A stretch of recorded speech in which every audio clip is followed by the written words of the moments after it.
Thank you, Anderson, and good to meet you all. I'm with Hyundai Motor Group, and I lead a team called New Horizon Studio. Our focus is on developing, as Anderson mentioned, a new type of vehicle that combines robotics and car design. And as I like to say, in the future, where we're going, we don't need roads, which of course I'm quoting Back to the Future. So I'm part of Hyundai, and one thing one of my gives of today is to talk about art and why art isn't just something you should hang on the wall, but art is perhaps an important, perhaps maybe an essential part of developing solutions of all types, whether it's for design, engineering, technology, or climate solutions. All right, I will advance this thing. Okay, so I've had the privilege of working with the Rhode Island School of Design, which we'll talk more about, as well as LACMA, the Los Angeles County Museum of Art, and I'm an engineer by training. And so for me, art was one of those things which was a optional extra. Maybe I would do it or maybe not, typically not, but over the last 8 years or so, I've really come to appreciate the role that art can play in technology development. So I have 4 things I want to share about just my insights for you today. The first one is probably quite familiar, but in terms of art as science fiction, right, has really motivated creators and innovators to create technology over a long period of time. And this slide just shows just an example of what I mean by that, where stories and then that stories put into movies has spurred the development of things like smartwatches and phones and gene editing, EVs, vertical landing, rockets, and so on. There's much more to come that we look at, and I think that's where art as science fiction can be very motivational. The second thing is like that, which kind of falls from that, is that art can lead to advances in science and technology. And to illustrate this, I'm going to kind of go through some slides or some pictures of one of my favorite science fiction movies called Interstellar, which was directed by Chris Nolan, who recently produced Oppenheimer and the Batman series, among other movies. And in that story, you have a situation where Earth is dying, so you have an intrepid group of astronauts going out to find a new planet in a different galaxy, as it turns out. So they're on their way to do that. They they see this wormhole, right? The wormhole takes them from their galaxy to another in the blink of an eye, therefore, and have these amazing, sort of imagery to show what that might look like. That's a still from the movie. At the other end of that wormhole, they go into another galaxy where they find this giant black hole, which causes all kinds of conundrums about space-time dilation and all that. And they get into trouble, and there's some drama with some of the crew members, and so they have to escape. And then they find themselves near the black hole, and they have to find a way out. And then they only one of them makes it back to, actually none of them. One makes it back to Earth eventually, but he has to go through the black hole to experience this amazing journey. And so this imagery right here is a close-up of what it would look like if you were near a spinning black hole. My point of all this is to say that to do all of that, there was new technology had to be created to make that possible. And as it turns out, that Chris Nolan worked with a company called Double Negative in London, and they created a new code to do the imagery of what a wormhole would look like, what a spinning black hole would look like. And they ended up being scientific papers, right? Advancing not only the enjoyment of a movie, but to advance research into wormholes and relativity and astrophysics research. So I think that's pretty remarkable, right? Something that we might think, oh, it's just for fun, was really used to advance not only the enjoyment, but also real science in science and technology. So closer to what I'm doing is point number 3, and that is that art can prepare the way for the public's acceptance of robots with us. And that's very specific. So as we think about how does robots and robotics become more part of our everyday life, I think there is a as yet sort of inconclusion about how we feel about robots in the world. By and large, robots are meant for dull, dirty, and dangerous things. And there's a project that we did with RISD. They rolled out a school of design, and the idea was how do you make this animal, the guanaco, right? And how do you robotize it to be part of this expedition that we completed in January?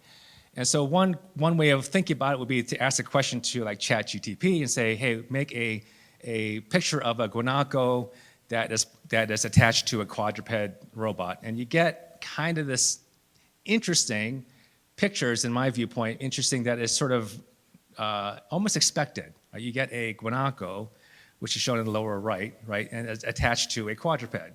So not particularly creative in that way, and I think in some ways freaky in some ways, right? And so what we did was create something that's more like the following in the left. That's actually our vehicle, which we provide the lower part, and then working with RISD, they provide the upper part. So you can see it's robotic-like, but has a resemblance to an animal.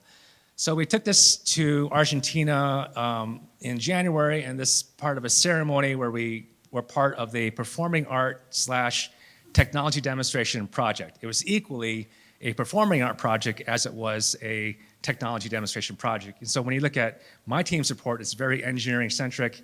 If you look at RISD's report, it's very art-centric. And so this was happening simultaneously. And that was, I think for me, the fun of it was how do you do both an art and a technology project at the same time with two different objectives but working together. And so we are, it's a little bit dark, but these are the pictures on trail where we took the vehicle into the Andes Mountains from western Argentina up to the Chilean-Argentinian border that we are now putting together some short film about the story, a documentary about our journey, which we completed. So it's a fantastic opportunity to focus my team on doing something different, unique, and wildly fun. Okay, last point, and that is that art can help us reflect on our attitudes towards technology and, in this case, intelligent machines. As I mentioned before, when we think about robots, at least from the engineer viewpoint, we say they are useful for three things: dull, dirty, and dangerous, right? And so when I think about that, what is our attitude going to be toward a robot? Well, you are good for dull, dirty, and dangerous things. How do we value something whose job is to do those three things?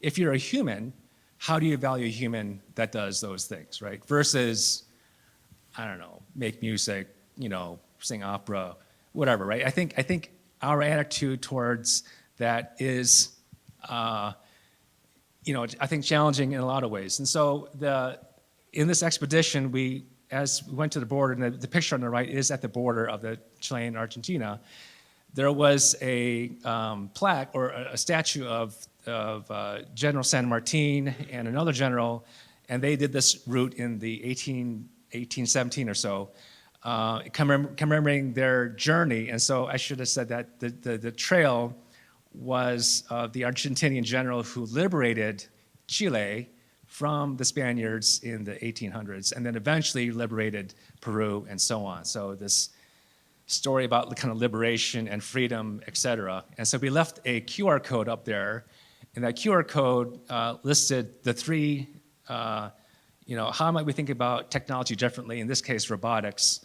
And we came up with the three new and improved laws of robotics. The first one being a robot may not injure the earth and all earth beings, or through inaction allow a human being to harm them. A robot must not obey orders given to it by human beings where such orders conflict with the first law. And then finally, the third law, robot must protect its own existence as long as such existence does not conflict with the first or second laws. And so through all this, we kind of thought about some interesting ways of thinking about technology, in this case robotics, differently. All right, I'll conclude with a video, and I hit play. Okay, you can hit play, okay.